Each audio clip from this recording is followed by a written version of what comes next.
बीजीय व्यंजकों का गुणनफल हमको इसको सरल करना है ना। देखो चूंकि हम जोड़ और घटाना सीख चुके हैं इसलिए हमारे ऐसे सवाल भी आएंगे।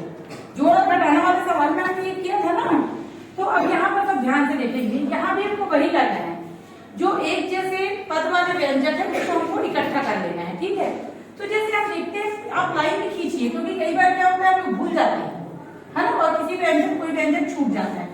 तो पहले हमने लिया 5AB। अब इसमें आप बताइए कि 5AB जैसा कौन सा है? 6 के सामने क्या है चिन्ह? ऋण। तो हमेशा आप ऋण के साथ बताया करो बेटा, ऋण हमेशा सामने वाला लगता है। तो ये हो गया 6AB, ये भी हो गया हमारा। अब हम क्या करते हैं, ऋण 7B²C। अब बताओ B²C हमारा कौन सा है? 4B²C।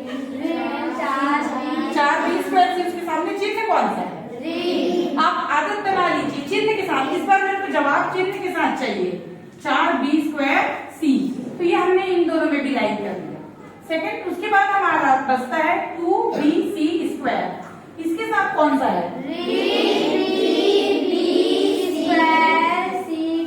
3BC²। B²C है। तो यहाँ पर आपको ध्यान देना है, चिन्ह को आपको सामने लगाना रहता है, इसलिए आदत बना लो चिन्ह के साथ बोलने का, तब तुमको लिखते बनेगा, नहीं तो भूल जाओगे। ठीक है, अब हम यहाँ पे देख रहे हैं हमारी दो की क्या बन गई है? जोड़ी बन गई है। तो अब ये बोल रहे हैं 5 में से 6 गया, तो हम जानते हैं 5 में से तो 6 जाएंगे नहीं, तो हम 6 में से 5 को माइनस करते हैं, तो कितना आएगा? 1AB। 1 के साथ AB भी आएगा हमारा, है ना। चूंकि दोनों में से बड़ी संख्या कौन सी है? 6 है। तो जो बड़ी संख्या उसके सामने का चिन्ह लगता है हमेशा। तो हमारी बड़ी संख्या 6 और 6 के सामने क्या है हमारा? ऋण। अब हम ये दोनों को हल करते हैं। बेटा यहाँ भी इसमें ऋण दिया है और यहाँ भी ऋण और ऋण मिला के क्या हो जाता है? प्लस हो जाता है। तो हमारा 7×4 क्या हो गया? 11B²C। अब बात करते हैं चिन्ह की।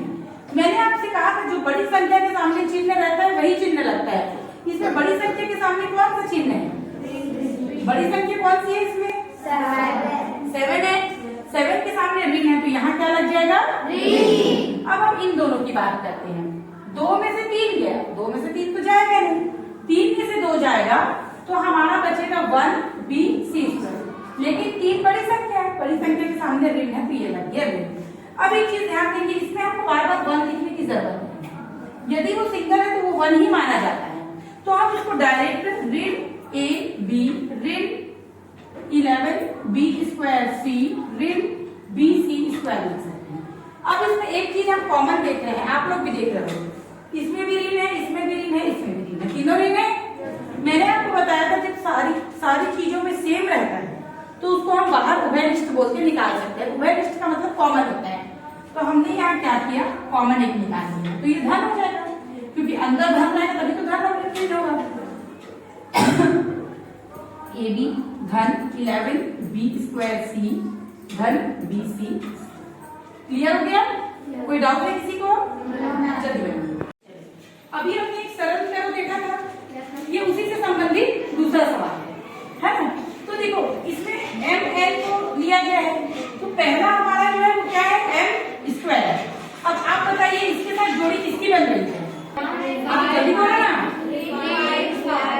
ऋण 5M²। दूसरा मैंने ऋण 5 है, थोड़ा जल्दी उत्तर देना बेटा। दूसरा है ऋण 2N²। अब N² के साथ कौन सा है? और कोई है कि ये बताओ? खाली 2N²। उससे पहले क्या है? +2N²। तो ये हमारा हो गया, ठीक है। उसके बाद है हमारा धन 7M है। इसके साथ कोई जोड़ी बन रहा है क्या? कौन सा बन रहा है?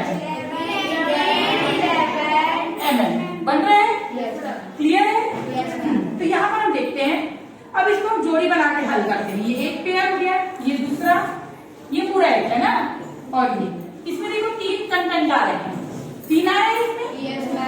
अब 3 व्यंजक आ रहे हैं, तो फिर वही बात, ऋण 5 एक ही है, 1 में से 5 तो जाएगा नहीं, तो 5 में से हमारा 1 M गया, 5 में से 1 M हमारा जाएगा तो क्या बचेगा बताओ? 4 बचेगा। अब ये बच गया हमारा 4m², लेकिन बड़े के सामने माइनस है, 1 और 5 में 5 बड़ा है, बड़े के सामने माइनस है, इसलिए हमने इसमें क्या लगा दिया, माइनस। अब ये वाले में देखो बेटा, आपको पता है एक धन रहता है और एक ऋण रहता है, तो दोनों कट के 0 हो जाते हैं। 1 - 1 0 होता है कि नहीं? तो यहाँ पर देखो बेटा, ये ऋण 2n² है, ये धन 2n², ये कट जाएगा। तो हमारे पास बचा ऋण 3n²। क्लियर हो गया?